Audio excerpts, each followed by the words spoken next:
तो बच्चों let's read the question. Question says a particle of charge minus q and mass m is released at a distance x from axis of the ring having charge q and radius r. For x is smaller than r, the time period of oscillation of charge particle is. Four options given here. We just have to talk about the solution. So बच्चों solution में हम सबसे पहले बात करेंगे की concept की. तो ध्यान रखिए जो F होता है यानी कि जो फोर्स होता है वो क्यू ई के बराबर होता है. सो बच्चों यहां से अगर हम देखें क्वेश्चन के अकॉर्डिंग तो एक रिंग है, तो मैं इस तरीके से एक रिंग जो है वो बना देता हूं. ये एक रिंग है जिसपे चार्ज प्लस क्यू है, यानी कि इसमें प्लस क्यू चार्ज जो होगा वो कुछ इस तरीके से पूरी रिंग में डिस्ट्रीब्यूट होगा. और इसकी रेडियस की अगर हम बात करें, तो रेडियस जो है वो आर है. इसके सेंटर पॉइंट से कोई एक दूरी पे यानी कि x डिस्टेंस पे एक पॉइंट है जिसको मान लिया P पॉइंट है और यहाँ पे एक माइनस क्यू जो चार्ज है वो रखा है. अब माइनस क्यू चार्ज की वजह से क्या होगा कि यहाँ पे इसकी अगर हम देखें तो यहाँ से एक फोर्स लग रहा होगा जो कि एक अट्रैक्शन फोर्स होगा जो इस डायरेक्शन में लगेगा. और यहाँ से अगर हम बात करें तो ये जो होगा ये कुछ इस डायरेक्शन में लगेगा. इन दोनों फोर्सेस की वजह से क्या होगा कि ये जो चार्ज है माइनस क्यू ये ऑसिलेट करेगा कुछ इस डायरेक्शन में, जो इन दोनों फोर्सेस के रिजल्टेंट फोर्सेस की वजह से होगा.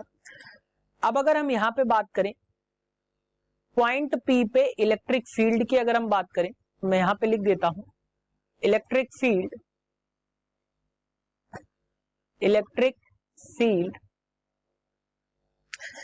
E at point P due to charge ring. तो चार्ज रिंग की वजह से अगर हम देखें तो E की वैल्यू जो हमें मिलेगी वो मिलेगी K q x upon R square plus x square की होल पावर 3/2 के बराबर हमें यहां से मिल जाएगा. अब क्वेश्चन में एक चीज गिवन है कि R जो है यानी कि R के केस में देखें तो R और X को कंपेयर करें तो क्या है कि R जो है X से बहुत बड़ा है और अगर हम इन दोनों का स्क्वायर कर देंगे तो ये तो बहुत ज्यादा बड़ी वैल्यूज आ जाएगी, यानी कि हम X को यहाँ पे नेग्लेक्ट कर देंगे. इसकी वजह से E की वैल्यू जो आ जाएगी वो आपको आ जाएगी K q x upon R cube. ये वैल्यू हमें मिलेगी जहां पे ध्यान रखिए K इक्वल्स टू है 1/4 पाई एप्सिलॉन नॉट के बराबर. नेक्स्ट स्लाइड में इसको हम देखते हैं. तो अगर इसकी वजह से F जो लगेगा वो क्या लगेगा, वो लग जाएगा आपके Q इंटू E के बराबर, यानी कि जो फोर्स लगेगा वो क्या लगेगा.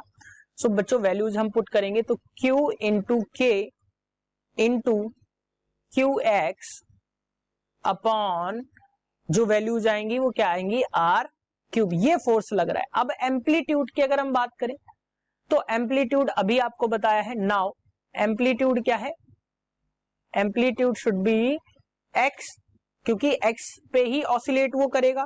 तो अगर हम एम्पलीट्यूड की बात करें तो टाइम पीरियड जो हो जाएगा वो क्या हो जाएगा 2 पाई अंडर रूट एम्पलीट्यूड यानी कि एक्स अपॉन जो आपका फोर्स जो है वो लग रहा है और उसकी वैल्यूज जो हम यहाँ पे पुट करेंगे तो K Q into Q x upon M जो मास है और रेडियस R क्यूब के बराबर जो है वो यहाँ पे लग रहा है.